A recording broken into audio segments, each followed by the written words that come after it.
नमस्ते, मेरा नाम है आलोक और इस वक्त मेरे साथ मौजूद हैं आचार्य नीरज तिवारी जी। और आज बात होगी सोने और चांदी की, क्योंकि सोना समृद्धि का प्रतीक है और चांदी शांति का। लेकिन ये दोनों ही आसमान छू रहे हैं क्योंकि इनके दामों में बहुत ही वृद्धि हो रही है।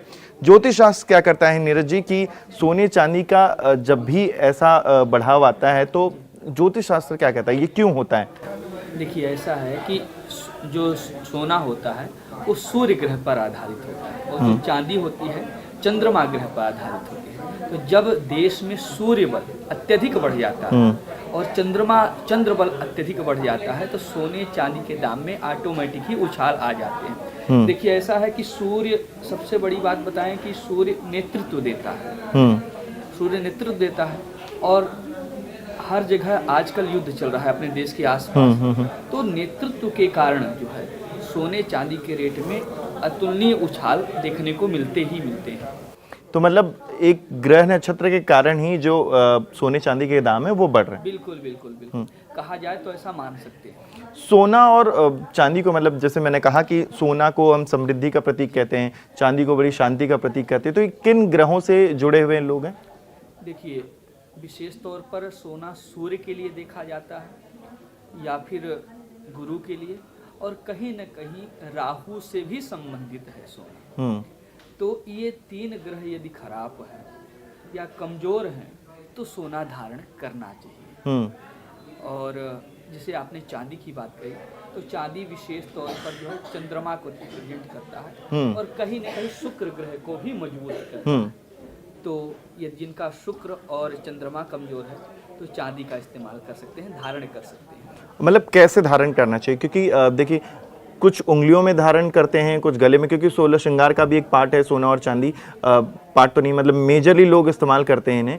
लेकिन पुरुषों के लिए अगर बात की जाए तो सोना और चांदी को कैसे धारण करना चाहिए और किस उंगली में धारण करना चाहिए? देखिए, पुरुषों के लिए सोना जो है इस उंगली में धारण करना चाहिए, इसको आप लोग रिंग फिंगर बोलते हैं, अनामिका। और चांदी जो होती है सबसे छोटी फिंगर, लिटिल फिंगर इसको बोलते हैं, और इस उंगली में धारण करना चाहिए। चांदी को सदैव सोमवार के दिन धारण करना चाहिए और स्वर्ण को गुरुवार के दिन या रविवार के दिन, यदि रवि पुष्य योग हो तो अति उत्तम है, या फिर सूर्य की औरा हो तो और भी बढ़िया है, इसका विशेष लाभ मिलता है। ये बात तो आपने रिंग की लेकिन अगर गले में पहनना हो, सोने की चेन पहननी हो, चांदी की चेन पहननी हो, तो वो कितना इफेक्टिव होता है? उसके लिए तो कोई, मतलब आप कोई दिन है फिक्स या गले के लिए, या यही दिन रहता है? देखिए, अगर आप ग्रहों को लेकर पहनते हैं तो ये दिन सबसे मस्त है। अन्यथा जो है शनिवार को छोड़ के सोना कभी भी धारण कर सकते हैं, कोई दिक्कत नहीं। चांदी के लिए? चांदी के लिए जो है आप बुधवार ले लीजिए, बुधवार को छोड़ दीजिए, ठीक है, या फिर कहीं ना कहीं जो है गुरुवार को भी छोड़ दीजिए, ये 2 दिन छोड़ दीजिए और चांदी भी धारण कर सकते हैं। सोने और चांदी के जैसे उछाल आ रहे हैं, क्या लगता है, हम एक वक्त में सोने की चिड़िया हुआ करते थे, लेकिन अब सोना हमारे पास भी बहुत कम है और इतने दाम बढ़ चुका है। आम जनता जो है, जो आम पब्लिक है, वो सोने को खरीदना नहीं चाहती है, वो आर्टिफिशियल ज्वेलरी की तरफ जा रही। तो इससे भी आपके ग्रह नक्षत्र खराब होते हैं when you are wearing artificial jewellery? बिल्कुल। देखिए, सबसे पहला जो है कारण है राहु खराब होता है। जितने भी आर्टिफिशियल हमारे घर में भी पहना जाता है, आपके घर में पहना जाता है, लेकिन कहीं ना कहीं जो है इसका प्रभाव जो है राहु और केतु दोनों ग्रह पर पड़ता है। शुक्र कमजोर होता है, जितने भी आर्टिफिशियल हम रिंग पहन लें या ज्वेलरीज पहन लें तो इससे शुक्र कहीं ना कहीं डिस्टर्ब होता है, खराब होता है। राहु का भी प्रभाव पड़ता है, इसलिए जितना हो सके आर्टिफिशियल ज्वेलरी से बचना चाहिए। आपके पास अत्यधिक नहीं है, आप थोड़ा ही पहनिए, लेकिन आर्टिफिशियल से बचिए। और मतलब अगर आर्टिफिशियल, मतलब सोना चांदी नहीं है तो उसके अलावा क्या पहना जा सकता है? या चेन नहीं बनवाया है तो क्या लॉकेट का भी विधान है? रिंग नहीं है तो उसकी जगह पर क्या पहना जा सकता है? देखिए, शास्त्र कहता है एक ब्रांच आता है, ब्रांच धातु होती है, उसमें सोना निम्न रूप से मिला होता है, उसके साथ साथ अन्य 3 धातुएं और भी मिली होती हैं। चांदी के लिए अष्टधातु आप ले लीजिए। अष्टधातु अगर चांदी नहीं पहन पाते हैं, अष्टधातु पहनते हैं तो वो चांदी का काम करता है। लेकिन जैसे जैसे सोने और चांदी के दाम महंगे होते जा रहे हैं, ऐसे में सोने के निवेश के बारे में भी लोग बात कर रहे हैं कि इसमें निवेश करना बहुत ही फायदेमंद है, चांदी में निवेश करना बहुत ही फायदेमंद है। तो ज्योतिष शास्त्र क्या कहता है कि सोने और चांदी में कितना निवेश करना चाहिए जो फायदेमंद होगा 2026 में? 2026 में देखिए, सार्वजनिक तौर पे बता दूं, जिन भी लोगों की कुंडली में इस समय गुरु या शुक्र की महादशा चल रही है, ठीक है, जनरली जितने भी लोग हैं, या शुक्र और गुरु की अंतरदशा भी चल रही है उनकी महादशा में, वो लोग बिना संकोच किए सोना चांदी में इन्वेस्ट कर सकते हैं। उनको हानि नहीं होगा, लाभ ही होगा।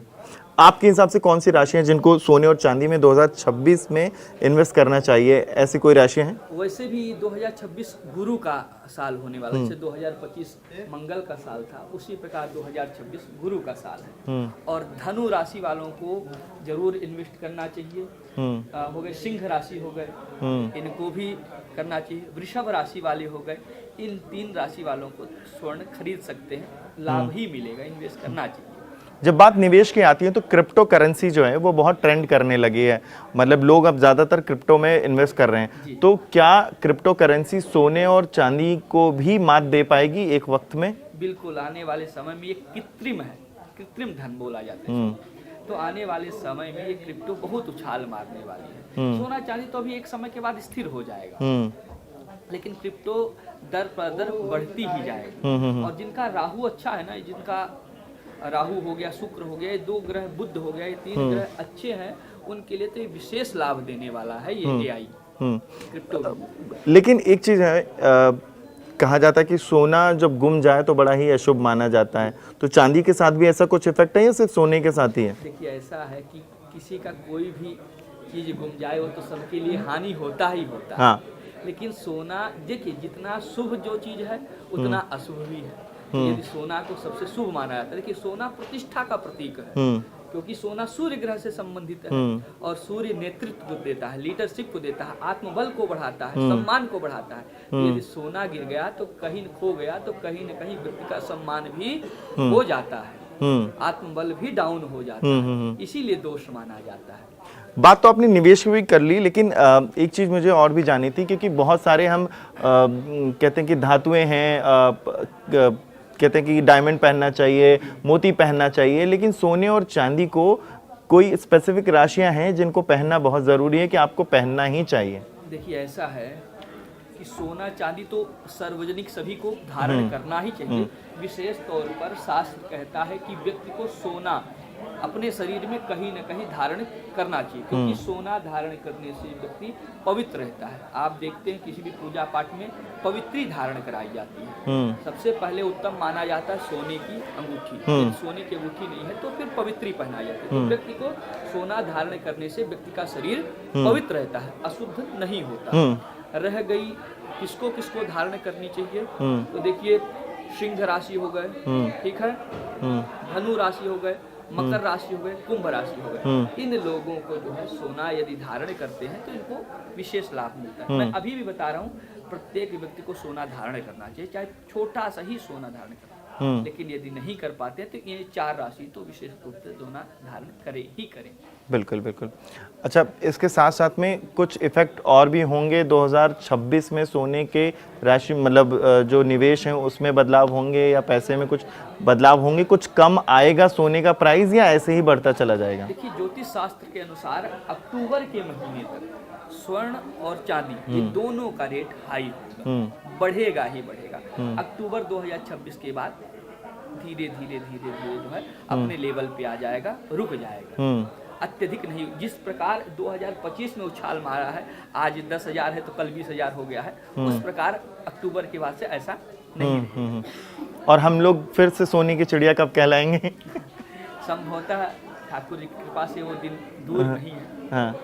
2035 के बाद से ऐसा संयोग बन रहा है कि हमारे देश में पुनः जो है स्वर्ण की अधिकता आ जाएगी और हमारा देश पुनः विश्व गुरु के क्षेत्र में आएगा और फिर से सोने की चिड़िया हमारे देश को कहा जाएगा। चलिए, आचार्य जी ने तो बता दिया कि सोने की चिड़िया हमारा देश फिर से बनने वाला है, लेकिन सोने और चांदी की जो कीमत में बढ़ाव आ रहा है उसका इफेक्ट थोड़ा 2026 में कम होता दिख रहा है। तो आप सोना और चांदी का निवेश कर सकते हैं, ऐसा आचार्य नीरज तिवारी जी बता रहे हैं। बहुत बहुत शुक्रिया हमसे बात करने के लिए। धन्यवाद। राधे।